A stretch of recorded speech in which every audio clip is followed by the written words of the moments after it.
আল্লাহ বলেন রমাদান এমন একটা মাস যে মাসে কোরআন নাজিল করা হয়েছে, আর এই কোরআন হচ্ছে বিশ্ব মানবের জন্য পথ নির্দেশিকা, হেদায়েতের সুস্পষ্ট বর্ণনা এবং সত্য মিথ্যা পৃথক করার আসমানি মানদণ্ড রূপে জামিনে আমাদের জন্য কোরআন নাজিল করেছে কে?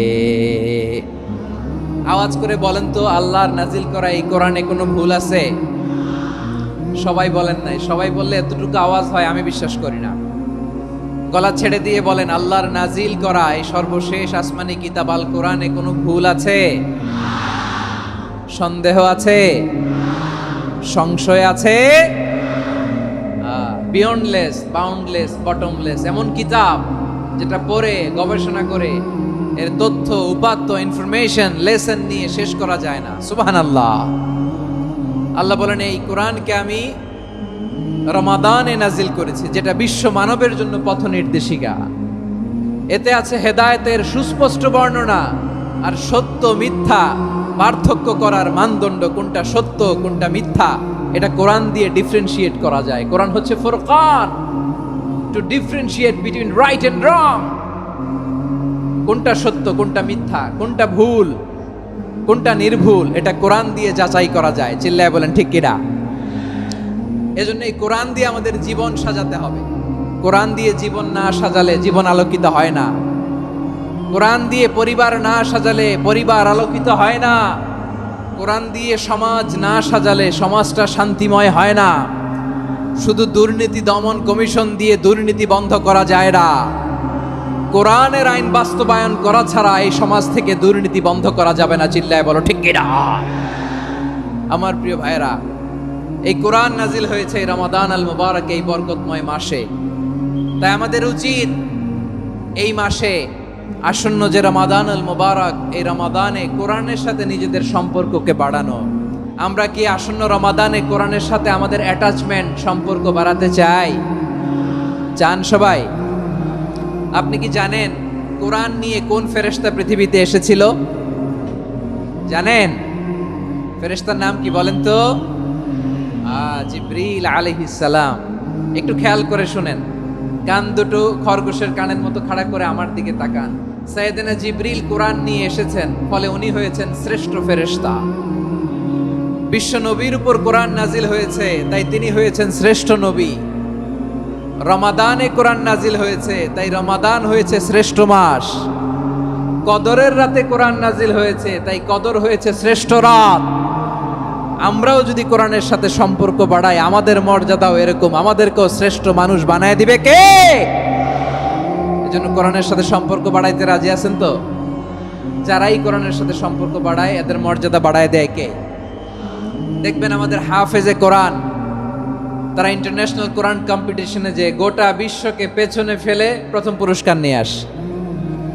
এত ছোট ছোট বাচ্চা, ও সমাজ বোঝে না, রাজনীতি বোঝে না, টাকা পয়সা বোঝে না, কিচ্ছু বোঝে না, কিন্তু গোটা বিশ্বে ওকে সম্মানের চেয়ারে আসীন করেছে কে? এই কোরআনের সাথে লাগলে আল্লাহ তাআলা সম্মান বাড়িয়ে দেয়। আমার প্রিয় ভাইয়েরা, আসুন আমরা শুরুতেই, আলোচনার শুরুতেই শপথ নেই যে আসন্ন রমাদানে আমরা কোরআনের সাথে নিজেদের সম্পর্ককে মজবুত করব ইনশাআল্লাহ। সবাই বলুন ইনশাআল্লাহ। আচ্ছা, এই বছর যদি খুশনসিব হয় আমাদের, আমরা যদি পাই, আগামী বছরও যে রমাদান আমরা পাবো কোনো গ্যারান্টি আছে? তাহলে আসুন আমরা ভেবে নেই, হতে পারে this Ramadan could be the last and final Ramadan in our life. হতে পারে এই রমাদানই হতে পারে আমার জীবনের শেষ রমাদান। ঠিক কিনা বলেন? তাই আসুন আমরা আল্লাহর কাছে দোয়া করি, আল্লাহুম্মা বাল্লিগনা রমাদান। আল্লাহ, তুমি রমাদান পর্যন্ত আমাদেরকে পৌঁছে দাও। আওয়াজ করে পড়েন আমিন। ইবনু রাজব আল হাম্বলি লাতাইফুল মাআরিফের মধ্যে লিখেছেন, সাহাবারা ওনারা রমাদান কেন্দ্রিক, আমাদের সালাফ সালফে সালেহিনরা রমাদান কেন্দ্রিক জীবন কাটাতেন। ওনারা রমজান আসার 6 মাস আগে আল্লাহর কাছে দোয়া করতেন, আল্লাহ রমজান পর্যন্ত পৌঁছে দাও। রমজান চলে যাওয়ার পরে বাকি 6 মাস আল্লাহর কাছে দোয়া করতেন, আল্লাহ এই রমাদানে যে ইবাদত করেছি এই ইবাদতগুলো তুমি কবুল করে নাও। সুবহানাল্লাহ। তাহলে পুরো বছর রমাদান কেন্দ্রিক জীবন। রমজান আসার আগে 6 মাস দোয়া করতো, আল্লাহ আমরা যেন রমজান পাই। রমজান চলে যাওয়ার পরে বাকি 6 মাস বলতো, আল্লাহ রমজানে যে ইবাদত করেছি এগুলো তুমি কবুল করে নাও। সুবহানাল্লাহ। আবার এই শাবান মাসে আল্লাহর হাবিব সাল্লাল্লাহু আলাইহি ওয়াসাল্লাম সবচেয়ে বেশি রোজা রাখতেন। কানা ইয়াসুমু শাবানা কুল্লাহ। সবচেয়ে বেশি রোজা রাখতেন শাবান মাসে। ওয়া কানা ইয়াসুমু শাবানা ইল্লা কালিলা, শাবানের অল্প কয়েকদিন ছাড়া পুরো শাবানটাই বিশ্বনবী রোজা রাখতেন। সুবহানাল্লাহ পড়েন।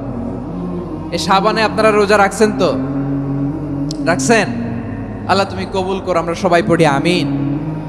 মাইকের সাউন্ডটা একটু উইক মনে হচ্ছে, একটু স্ট্রং করতে হবে সামান্য। মাইক অপারেটর যিনি আছেন একটু স্ট্রং করবেন, আমার শাউট করে কথা বলা লাগতেছে, একটু স্ট্রং করবেন মেহেরবানি করে, মাইকের সাউন্ডটা একটু স্ট্রং করবেন। প্রিয় ভাইয়েরা, এই শাবান শেষে আমাদের মধ্যে আগমন করবে রমাদান, এবং এই রমাদানুল মুবারক আল্লাহ তাআলা আমাদের জন্য সিয়াম ফরজ করেছেন। কি ফরজ করেছেন? তিনি সূরাতুল বাকারার 183 নম্বর আয়াতে ইরশাদ করছেন, রাব্বুল আলামিন বলেন, ইয়া আইয়ুহাল্লাযীনা আমানু কুতিবা আলাইকুমুস সিয়ামু কামা কুতিবা আলাল্লাযীনা মিন ক্বাবলিকুম লাআল্লাকুম তাত্তাকুন। আল্লাহ বলেন, ও বিশ্বাসীরা শোনো শোনো, তোমাদের জন্য সিয়ামকে ফরজ করা হয়েছে, ঠিক যেমন ভাবে তোমাদের পূর্ববর্তী উম্মতদের উপরও সিয়ামকে ফরজ করা হয়েছিল, লাআল্লাকুম তাত্তাকুন, যাতে করে তোমরা সবাই মুত্তাকি হতে পারো। সুবহানাল্লাহ বলেন, যাতে করে তোমরা আল্লাহ সচেতন হতে পারো। তাহলে সিয়ামকে, এই সামনে যে রমাদান আসতেছে আমার প্রিয় ভাইয়েরা, এই পুরো রমাদান ব্যাপী সিয়াম সাধন করা, সিয়াম পালন করাকে আমাদের জন্য ফরজ করে দিয়েছে কে? রমাদানের রোজা রাখার নফল নাকি? রমাদানে সিয়াম পালন করা কি নফল? সুন্নাত? তাহলে কি ফরজ? আওয়াজ করে বলেন, রমাদানের রোজা রাখা কি ফরজ? এটা শুধু আমাদের উপরই ফরজ না, আমাদের আগে যত জাতিগোষ্ঠী এই পৃথিবীতে এসছে সবার উপরে সিয়াম পালনকে ফরজ করেছে কে? সবার উপরে আল্লাহ তাআলা সিয়াম পালনকে ফরজ করেছিলেন। তবে ধরনটা ভিন্ন ছিল, এক এক জাতিগোষ্ঠীর জন্য এক এক ধরনের ছিল। আমাদের জন্য সিয়াম ফরজ টানা 1 মাস 30 দিন বা 29 দিন। কোন কোন উম্মতের উপর 30 দিন না, মাত্র 3টা রোজা ফরজ ছিল। কয়টা? আওয়াজ করে বলেন। আপনাদের কি মনোযোগ আছে না গেছে? মনোযোগ আছে? তাকবীর পড়েন তো, লিল্লাহে তাকবীর। আমাদের 1 মাস সিয়াম ফরজ। পূর্ববর্তী অনেক উম্মতের উপর 1 মাস ছিল না, 3টা ফরজ ছিল। কয়টা? প্রতি মাসের 13, 14, 15 ফরজ ছিল তাদের জন্য। কারো জন্য শুধু একটা, আশুরার রোজা। কোন কোন উম্মতের জন্য 10টা। কোন কোন উম্মতের জন্য রোজা ফরজ ছিল মৌনতার রোজা, আরবিতে বলে সৌমুল ইনসাত, মানে সারাদিন খেতে পারবে, পান করতে পারবে, স্ত্রীর সাথে মেলামেশা করতে পারবে, কিন্তু কথা বলতে পারবে না। কথা বললেই তাদের রোজা ভেঙে যেত। পড়েন সুবহানাল্লাহ। কি অদ্ভুত ব্যাপার! মৌন সম্মতির রোজা। যেমনটি সাইয়্যিদাতুনা মারিয়াম আলাইহাস সালাম বলেছেন, ইন্নী নাযারতু লির-রাহমানি সাওমা ফালান উকাল্লিমাল ইয়াওমা ইনসিয়া। তিনি বলেছেন, আজকে আমি রহমানের জন্য, মানে আল্লাহর জন্য রোজা মানত করেছি, আজকে আমি কারোর সাথে কথা বলতে পারবো না। তো রোজা রাখলে কথা বলতে পারবে না কেন? কারণ ওই শরীয়তে রোজার বিধান ছিল সকাল থেকে সন্ধ্যা খেতে পারবেন, পান করতে পারবেন, কিন্তু কথা বলতে পারবেন না। কথা বললেই রোজা ভেঙে যেত। সুবহানাল্লাহ বলেন। তাহলে সব জাতিগোষ্ঠীর উপরে রোজা ফরজ ছিল, কিন্তু ধরনটা ভিন্ন ছিল। মজার ব্যাপার হচ্ছে, আপনি বর্তমানেও বিভিন্ন ধর্মের দিকে তাকান, বৌদ্ধ ধর্ম, হিন্দু ধর্ম, খ্রিস্ট ধর্ম, তাদের মধ্যেও রোজা আছে। ইংরেজরা, খ্রিস্টানরা এটাকে বলে ফাস্টিং। কি বলে? ফাস্টিং। আমাদের হিন্দু ভাইয়েরা বলে উপবাস। তারা কি বলে? উপবাস। আবার এখন আন্দোলনেরও একটা মাধ্যম হয়েছে এটা, না খেয়ে থাকা। এটারে বলে অনশন। এটারে কি বলে? অনশন ধর্মঘট।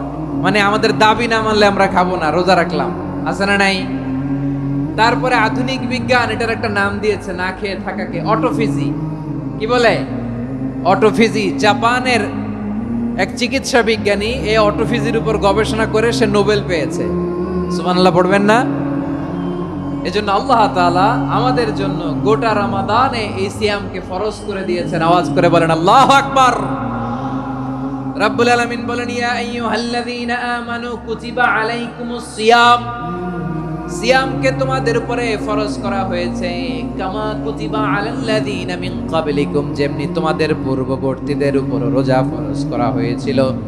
লাআল্লাকুম তাত্তাকুন, যাতে করে তোমরা আল্লাহ সচেতন হতে পারো, যাতে করে তোমরা মুত্তাকি হতে পারো। লাআল্লাকুম তাত্তাকুন, যাতে করে আমরা আল্লাহ সচেতন হতে পারি, আল্লাহ কনসিয়াসনেস আমাদের মধ্যে গ্রো করে। এটা হচ্ছে রোজার prime objective. The prime objective of Siam